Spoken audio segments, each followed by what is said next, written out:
तो हेलो दोस्तों, नमस्कार। फिर से आप सभी का स्वागत है। और जैसा कि आप सब ने देखा होगा, पिछली दो वीडियोस हमने आपको बताया था यहाँ पर कौन कौन से कोर्सेज होते हैं बीवीडी यूनिवर्सिटी में। और आज की वीडियो में हम आपका और डाउट क्लियर करेंगे। आज हम आपको बताएंगे कि आप जब एडमिशन कराने के लिए जा रहे हो किसी कोर्स में, तो वहाँ पर आपके क्या क्या डॉक्यूमेंट्स लगते हैं और किस तरह से होता है, पूरा प्रोसेस बताएंगे आपको, यानी एडमिशन प्रोसेस क्या होता है। और उसके अलावा अगर समय बचा तो आपको और भी थोड़ी बहुत डिटेल्स यहाँ की बताएंगे। तो चलिए आपको बताते हैं। देखिए, जब आप एडमिशन कराने जाइएगा तो आपको वहाँ पे जो डॉक्यूमेंट्स लेंगे उनमें सबसे पहले तो आपकी 10th की एक ओरिजिनल मार्कशीट लगेगी, 12th की ओरिजिनल मार्कशीट लगेगी। उसके अलावा सर्टिफिकेट अगर आपको मिलता है तो ठीक है, तो कोई बात नहीं। उसके अलावा अगर आप मानिए मास्टर्स में एडमिशन करा रहे हैं तो वहाँ में आपकी ग्रेजुएशन की मार्कशीट लगेगी, जितनी भी होगी। उसके अलावा अगर आप कहीं से माइग्रेट कर रहे हैं या टीसी वगैरह जो आपकी वो लगेगी। और उसके अलावा आपका कैरेक्टर सर्टिफिकेट, ये सब आपके स्कूलों से बन के मिलेगा, तो आप वहाँ से ला के यहाँ पे जमा कर दीजिएगा और फिर वो आपको वापस मिल जाता है। और कभी कभी होता है कि उसके साथ फ़ोटोकॉपी और लेते, तो आप फ़ोटोकॉपी भी जमा कर सकते हो। वो आपका जो क्लास टीचर या कोऑर्डिनेटर जो भी बनेंगे वो आपको इसके बारे में डिटेल बता देंगे पूरी क्या होगी। अच्छा, मार्कशीट आपकी जो जमा होगी उसमें आपको बता दें कि यहाँ पर मार्कशीट्स आपकी सबमिट हो जाएगी, मतलब आपको वो फिर मिलेगी नहीं। अगर आप मतलब नया एडमिशन करा रहे हैं, बैचलर्स में करा रहे हैं, तो आपका फर्स्ट टाइम है, तो इसमें आपका क्या होगा कि आपकी 10th की मार्कशीट जमा हो जाएगी और कभी कभी 12th की भी जमा कर लेते हैं वो लोग। और फिर वो आपका जो है 3rd सेमेस्टर जब आपका होगा तभी आपको वापस मिलेगी, उससे पहले आपको वापस नहीं मिल सकती है। तो ये कुछ सावधानियाँ जो हमने आपको बता दी कि आप एडमिशन कराने से पहले सोच लीजिएगा, क्योंकि मार्कशीट वगैरह सबमिट हो जाती है। तो फिर आप कहीं और पर अगर एडमिशन कराना चाहते हैं, या जैसे कुछ होता है लोग 2 डिग्री एक साथ करते हैं वैसा कुछ, तो वो फिर आप नहीं कर सकते, क्योंकि आपकी जब ओरिजिनल मार्कशीट ही सबमिट रहेगी तो फिर आप कैसे करोगे। तो ये इतना मार्कशीट्स हो गया। अच्छा, उसके अलावा यहाँ पर जो आपका एडमिशन प्रोसेस में लगेगा वो रहेंगे आपकी फ़ोटोग्राफ्स, यानी आपकी पासपोर्ट साइज़ जो फोटोग्राफ रहेगी वो लगेगी। आप कई लोग पूछते हैं फ़ोटोग्राफ में किस तरह की लगेगी, मतलब कलर्ड कोई भी हो जाए या ब्लैक एंड वाइट लगेगी या केवल वाइट बैकग्राउंड की, तो उसके लिए सुनिए डिटेल। इसमें दोस्तों आपकी जो पासपोर्ट साइज़ फ़ोटो लगेगी वो 6 फ़ोटो लगेंगी, और मतलब जल्दी की खिंचाई हुई। ये नहीं कि आप 2 साल पहले की या 1 साल पहले की फ़ोटो लगा रहे हो, ऐसा नहीं है। आपकी 1 महीने तक की अगर खिंची जो फ़ोटो रिसेंट होगी उसको आप वहाँ पे सबमिट कर सकते हो। और 6 फ़ोटो लगेंगी पासपोर्ट साइज़ की। बैकग्राउंड का कोई इशू नहीं रहेगा कि वाइट हो या कलरफुल हो, कैसा बैकग्राउंड हो, बस फ़ोटोज़ आपकी लगी होनी चाहिए।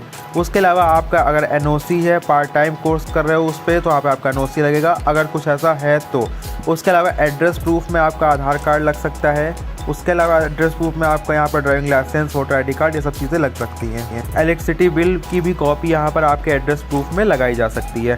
अगर आपने किसी भी तरह का एंट्रेंस एग्जामिनेशन वाला रैंक का जो सिस्टम होता है, अगर आपने वो कुछ दिया है, जैसे जेई वगैरह के कुछ होते हैं, या किसी कोर्स में ऐसा मांग रहा है, क्योंकि कई कोर्स होते हैं जिसमें मांगता है वो ऐसा कुछ, जैसे बिहार वगैरह कोर्स में आपका रैंकिंग काउंसलिंग वगैरह होती है, तो आपको वहाँ पर वो सर्टिफिकेट भी या वो जो भी आपका प्रमाण पत्र होगा वो लेके आना पड़ेगा। उसके अलावा आपका कास्ट सर्टिफिकेट, अगर आप SC ST OBC में से हो तो वहाँ पे आपका कास्ट सर्टिफिकेट और इनकम सर्टिफिकेट यानी आय प्रमाण पत्र भी आपका लगेगा। और अगर आपका पीरियड गैप एफिडेविट है तो वो आपको यहाँ पे सबमिट करना होगा, अगर आपके कोई वैसा चांसेस बनता है। तो ये तब उनके स्पेशल कंडीशंस वालों के लिए, लेकिन जो नॉर्मल है उनका हमने बता दिया कि आपकी फ़ोटोग्राफ्स, मार्कशीट्स, ग्रेजुएशन का हो तो ग्रेजुएशन की मार्कशीट, एड्रेस प्रूफ के लिए, और ये जितना आपका TC और कैरेक्टर सर्टिफिकेट है, बस इतना ही चीज़ लगेगा नॉर्मल जिनका एडमिशन होना उनका। और जिनका स्पेशल कुछ वैसा ट्रांसफ़र है या कुछ अलग है तो उनके लिए वो सब चीज़ें थी। अब चलिए आगे आपको हम बताते हैं। और ये जितने डॉक्यूमेंट्स आपने ऊपर देखे, मार्कशीट हो गई या आपका बिल हो गया, आधार कार्ड हो गया, इन सब की आपकी 3 सेट जो होंगे फ़ोटोकॉपी करा के आपको वहाँ पे ले जाने पड़ेंगे और वहाँ जाके जमा करना पड़ेगा। बल्कि आप एक्स्ट्रा सेट भी रख लीजिएगा, क्योंकि कभी कभी होता है कि रूल्स एकदम से चेंज हो गए, तो वहाँ पर आप तुरंत फिर बाहर भागिए फ़ोटोकॉपी के लिए ये वो, तो आप पहले से ही एक्स्ट्रा सेट्स लेके जाइएगा फ़ोटोकॉपी करा के, जितने भी डॉक्यूमेंट्स हैं सबकी, तो वहाँ जो सबमिट होगा, ठीक है, क्योंकि अब समय आने पर आगे आगे वो डॉक्यूमेंट्स लगते ही जाएंगे, तो आप बार बार फ़ोटोकॉपी कराने से अच्छा है कि एक बार एक्स्ट्रा सेट उसके निकलवा के रखवा लीजिएगा।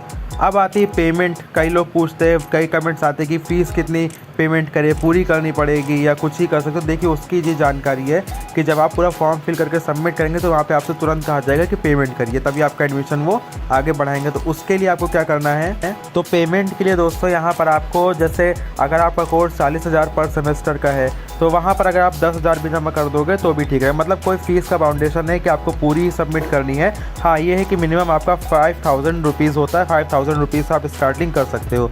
तो आपको अगर पूरी जमा करनी तो पूरी करिए, नहीं तो मिनिमम 5,000 है, उतना आप कर सकते हो। और कई लोग 10,000 करते हैं, वो आपके ऊपर डिपेंड है कि आप कितना जमा करना चाहते हो फ़ीस वगैरह। फिर जब आप फीस वगैरह सबमिट कर लोगे तो वहाँ से आपका एडमिशन स्टार्ट हो जाएगा और फिर क्लासेस की डेट जो होंगी आपको वहीं पर ही बता दी जाएंगी कब से क्लासेस चलने का अनुमान रहेगा। तो उस दिन से आप लोग क्लास अटेंड करने आ सकते हो। और दोस्तों आपको बताया कि एडमिशन तो शुरू हो चुके हैं यहाँ पर अप्रैल से ही। अब आप एडमिशन कराना चाहते हो तो करा सकते हो। जिन लोग का 12th हो गया था पिछले साल, जिन्होंने ड्रॉप लिया है या 1 साल रेस्ट किया है, उनका अगर एडमिशन कराना हो तो अब समय आ गया है, आप लोग करा सकते हो मतलब एडमिशन कोई वहाँ पर, क्योंकि fees counter admission cell open हो चुकी है। तो अगर आपको कराना हो तो करा सकते हैं। अब आते हैं नेक्स्ट डिटेल्स जो कि हैं यहाँ पर दोस्तों, अगर आप बस की फैसिलिटी लेना चाहते हो तो उसकी फैसिलिटी के लिए आपको 30,000 पर एनम यानी 1 साल का 30,000 रुपये यहाँ पर आपको पे करना पड़ेगा।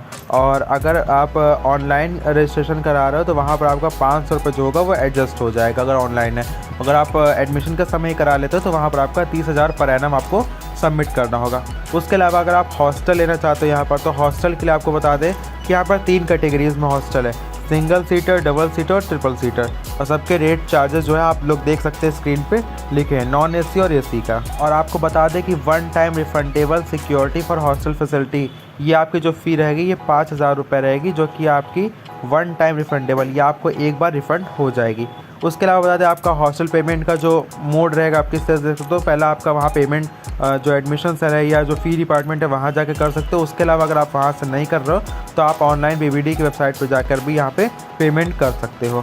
अब यहाँ पर आपको बता दें 1 टाइम रिफंडेबल सिक्योरिटी फ़ी किन कोर्सेज़ में है, तो BDS और MDS को छोड़कर बाकी सभी कोर्सेज़ में है, जो कि 5,000 है।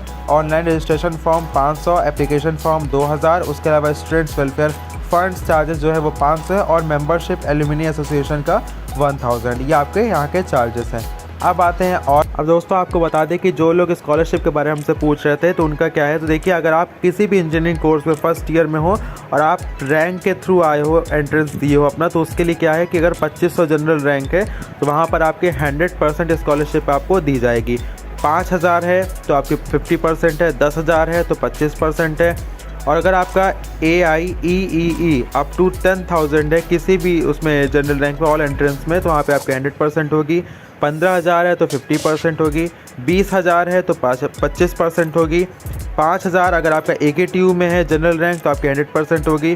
10,000 है तो 50% होगी और 15,000 में है तो 25% होगी। ये आपके स्कॉलरशिप का यहाँ का पूरा विवरण था, जो कि अगर आप इतने सारे किसी भी इंजीनियरिंग एग्ज़ाम को पास करके यहाँ पर एडमिशन लेते हो रैंक के थ्रू अपनी, तो उसके अकॉर्डिंग आपकी स्कॉलरशिप आपको इतनी यहाँ पर ग्रांट करी जाएगी।